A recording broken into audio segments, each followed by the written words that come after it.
crash. Mr. Petrie is the cause of this crash. You saw the marks on the roadway, the gouge marks that were more towards the yellow, the inside lane, where the point of impact was. That's Mr. Petrie, if you recall, a few seconds before impact, actually drifted even more to the right into Mr. Perkins' lane. Just prior to impact, turning 15 degrees to the left and hitting his brakes. Mr. Perkins, yes, he was driving fast, but I think Corporal Gensler indicated that the average reaction time at nighttime is 2 to 3 seconds, right? 2 to 3 seconds. So how fast did Mr. Perkins react? I believe it was under 2 seconds. If you recall from Corporal Gensler what he said from the electronic data recorder, it measured in 0.5 increments. So at 2 seconds, there was nothing on the accelerator. And then at 1.5 is when it showed that his foot came off the accelerator. So Corporal Gensler gave him that he reacted at 2 seconds. That's when his reaction time was, which is on the fast end. The fast end of a reaction time for a nighttime incident. Why is that important? What else is important with what he did?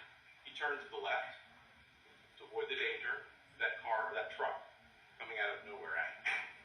That's an appropriate reaction for what happened that night. What does that show? He was not impaired by alcohol. He was not impaired by the presence of THC in his system.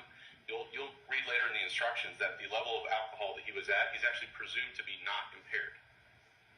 At 0.028, under 0.05, presumed to be not impaired. Now that presumption can be rebutted by other evidence. But what other evidence do we have that Mr. Perkins was somehow impaired by alcohol or THC? There's none.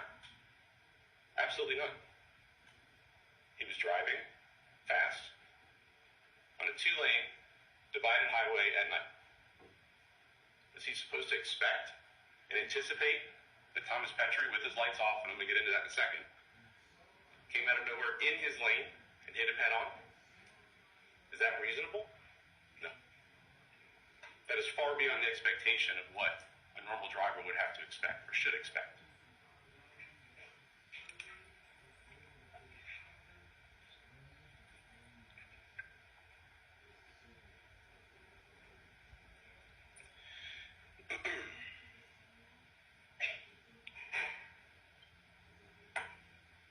Let's talk about the headlights. We heard from Savannah Jones. She and her husband, I can't remember which one, were on State Road 44 heading eastbound in the area of New Smyrna Beach. She indicated it was a well-lit area. In that intersection, she said there's lights. They could see the vehicle. Yes, the headlights were on at that point. She could see the vehicle. They pulled over and let it pass. All 911. Okay. That scenario was markedly different than where Mr. Perkins and Mr. Petrie's vehicles met. No lights. And the reason we know that there's no lights is Miss LaMontagne. She testified that, as Mr. Willard indicated initially, she came up, she was driving westbound, saw the red taillights, thought it was odd they were on the other side of the road. Flashed her lights, the truck flashed lights back, and then she said as she passed, she could no longer see the headlights. And this is the interesting part. Master Corporal Gensler said she hung up the phone with 911 some 38 seconds later, 48 seconds later, after that. And then it's indicated the crash occurred maybe at 2:13 a.m. She got off the phone at 2:12 a.m., right? So at least a minute had gone by. Mr. Willard wants you to think that the reason she didn't see the headlights anymore was that the crash occurred. But that doesn't make any sense. Because she was already off the phone. And then the call came in at 2:13 a.m. The next call for the crash. So the actual crash itself, again, they estimate at 2:13 a.m. Not 2:12 when she gets off the phone. She was unequivocal that she could not see the headlights anymore when she passed that vehicle. She didn't indicate that she could see Mr. Perkins' vehicle come in. We don't know where they passed. She was gone.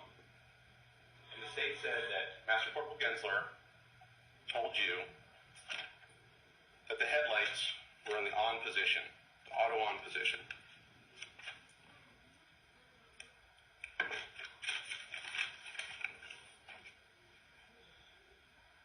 Let me ask you this. In a case like this,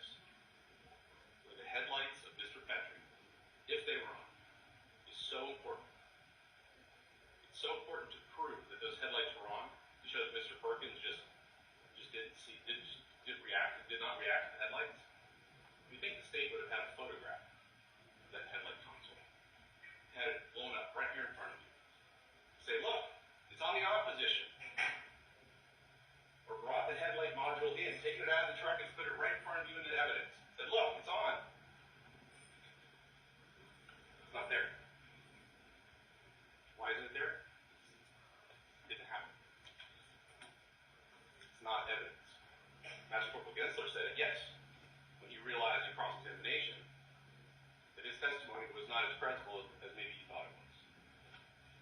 The tail lights went on. If anything, Mr. Perkins' testimony, I think, maybe is maybe the most illuminating about that. He said he had a memory of telling his father, this was in the hospital, that he maybe saw running lights. And he explained when he was testifying that the little white lights, almost like reverse lights is what he said. Not that lights. He said little reverse lights, little white lights. So, I would submit to you the testimony of Ms. LaMontagne, who is the only uninterested person in this case. She doesn't have an interest in how this case is decided. Master Corporal Gensler does, and certainly Mr. Perkins does. But Ms.